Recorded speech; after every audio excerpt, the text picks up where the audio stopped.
जी नाज़रीन welcome back. हम बात कर रहे थे यहाँ कन्फेक्शनरी मार्केट के ऊपर और यहाँ मेरे साथ मौजूद हैं जावेद अब्दुल्ला जो confectionery all Pakistan confectionery association के चेयरमैन भी हैं और दीगर यहाँ के जो शॉपकीपर और दुकानदार हजरात हैं वो मेरे साथ मौजूद हैं। हम बात कर रहे थे यहाँ पर गुज़िश्ता दिनों बिजली के शॉर्ट सर्किट की वजह से कुछ दुकानें जली गई हों, उसके ऊपर हमारी बात जारी थी। लेकिन यहाँ पर हम लोड शेडिंग पे भी बात करते हैं कि यहाँ पर लोड शेडिंग क्या सूरत है। अस्सलाम वालेकुम जी। वालेकुम। अपना नाम बताइएगा। अनवर कादरी। अनवर भाई साहब बताइए यहाँ पर इस इलाके में लोड शेडिंग क्या सूरत हाल है। आप खुद देख रहे हैं, आपके सामने ही है, सारा मसला आपके सामने है। यहाँ देखो अभी भी लाइट नहीं है, अंदर मार्केट है, अंडरग्राउंड मार्केट है, सारी चीज़ें हैं। यहाँ ग्राहक आएगा, उसको डीलिंग करने में कितनी लाइट के बगैर प्रॉब्लम हो रही है।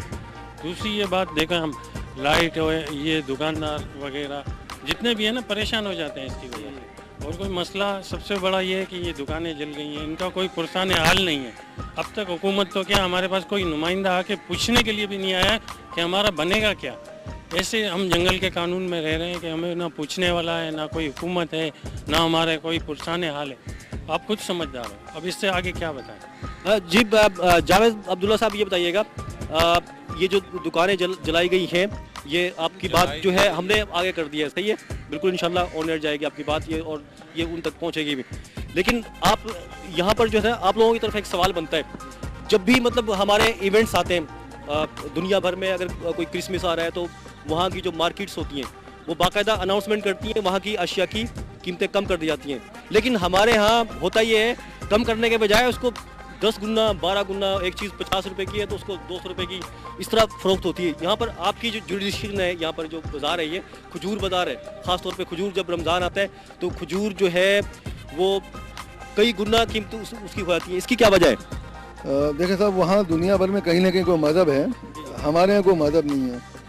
आप सल्लल्लाहु अलैहि वसल्लम ने फरमाया जिसने गले को ज़ख़ीरा किया महंगा बेचने की नीयत से, वो हम में से नहीं। तो ये वो लोग हैं जिनका खुदा जो है वो पैसा है, चंद लोग हैं, छोटा सा रैकेट है और मैं समझता हूँ कि वो छुपा हुआ नहीं है। वो ज़ख़ीरा कर लेते हैं, जिनके साथ चंद इंपोर्टर, चंद आरती, उनका ये ब्लॉक बना हुआ है। अरबों रुपये का माल जो है वो स्टोर हो जाता है, बदनाम हम होते हैं।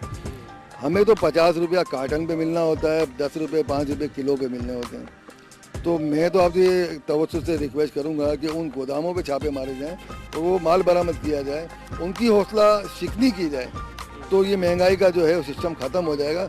बजाय इसके कि रमज़ान में ये जो रिटेल में जो 2 किलो खजूर बेचने वाला उसको आप पकड़े हैं, उससे कुछ भी नहीं होगा सिवाय इसके कि चंद लोगों की जेबों में कुछ माल चला जाएगा। अच्छा, आप क्या कहेंगे इसके ऊपर?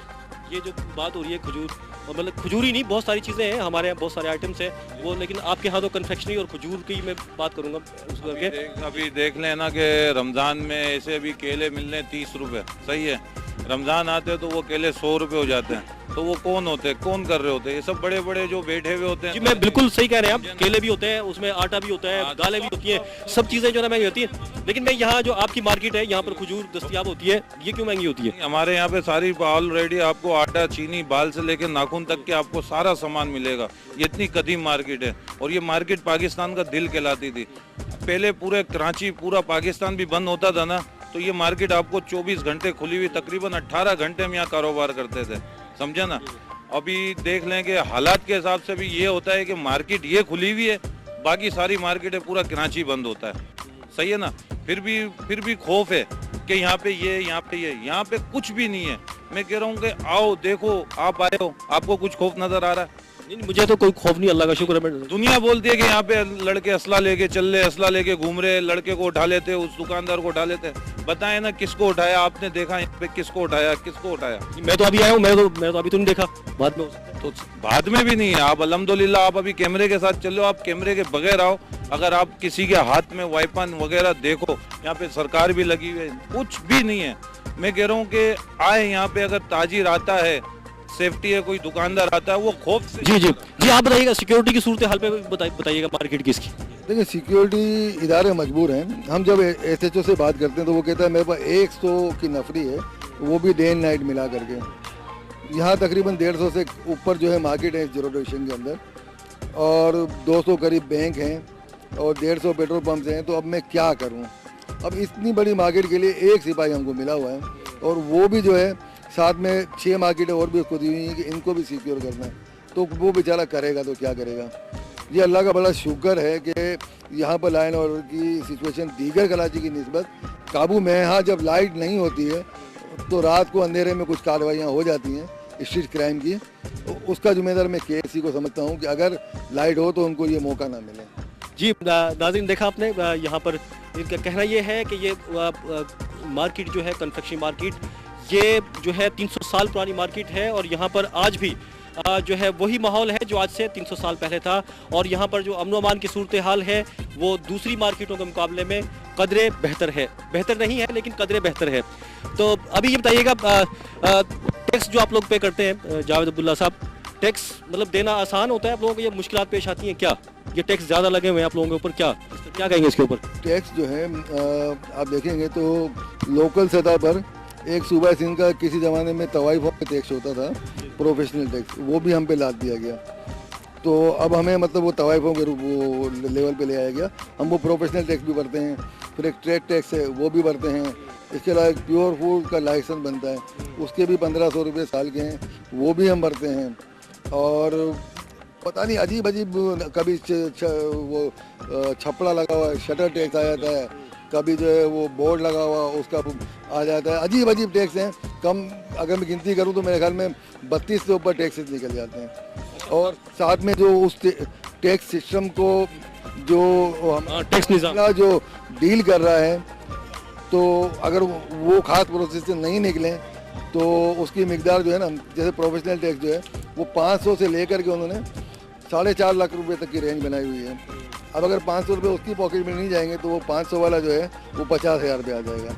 इससे ज़्यादा मैं क्या कहूँ सर आपको। अच्छा, आप बताइएगा टैक्सेशन का निज़ाम कैसा है? टैक्सेशन का निज़ाम जो जावेद भाई ने बताया है कि वो यही चीज़ें हैं। अभी मैं आप हमसे ज़्यादा जानते हैं, आप यहाँ से तकरीबन हज़ारों मार्केटों में घूमते हैं, आप तो ये देख सकते हैं कि क्या टैक्स है। कौन ऐसा ताजिर है जो बोलता है कि टैक्स नहीं देते हैं? टैक्स देने के बाद बाहर मुल्कों में कहीं पे भी चले जाओ, समझे ना, आप टैक्स पेड करते हो तो आप अगर आपकी दुकान के अंदर कोई चोरी हुई है, कोई शॉर्ट सर्किट से हुआ है, तो वो टैक्स की मद में आपको पूरा रेफरेंस करके देते हैं। और यहाँ पे तो टैक्स देने के बाद भी हमारे ताले टूट जाते हैं, चोरियाँ हो जाती है, तो उसका कौन वो होता है? जी, और कोई बात करेगा टैक्स के निज़ाम के ऊपर? नाज़रीन, देखा आपने यहाँ पर इनका कहना ये है कि जो टैक्स भरते हैं, और टैक्स भी जो है पता नहीं कितने इकसाम के टैक्स हैं। बड़े जावेद अब्दुल्ला साहब ने हमें बताया कि कई किस्म के इकसाम के टैक्स उन पर लागू कर दिए गए हैं, लेकिन जो तरीक़ाकार है हुकूमत का, जो सिस्टम बनाया गया है वो इंतहाई पेचीदा और मुश्किल है, जिसकी वजह से उन्हें टैक्स पे करने में भी जो है ना मुश्किलात का सामना है। एक नए टॉपिक के साथ नए प्रोग्राम में फिर हाजिर होंगे। जब तक के लिए अब्दुल कदीर राना को इजाज़त दीजिए। अल्लाह हाफिज़।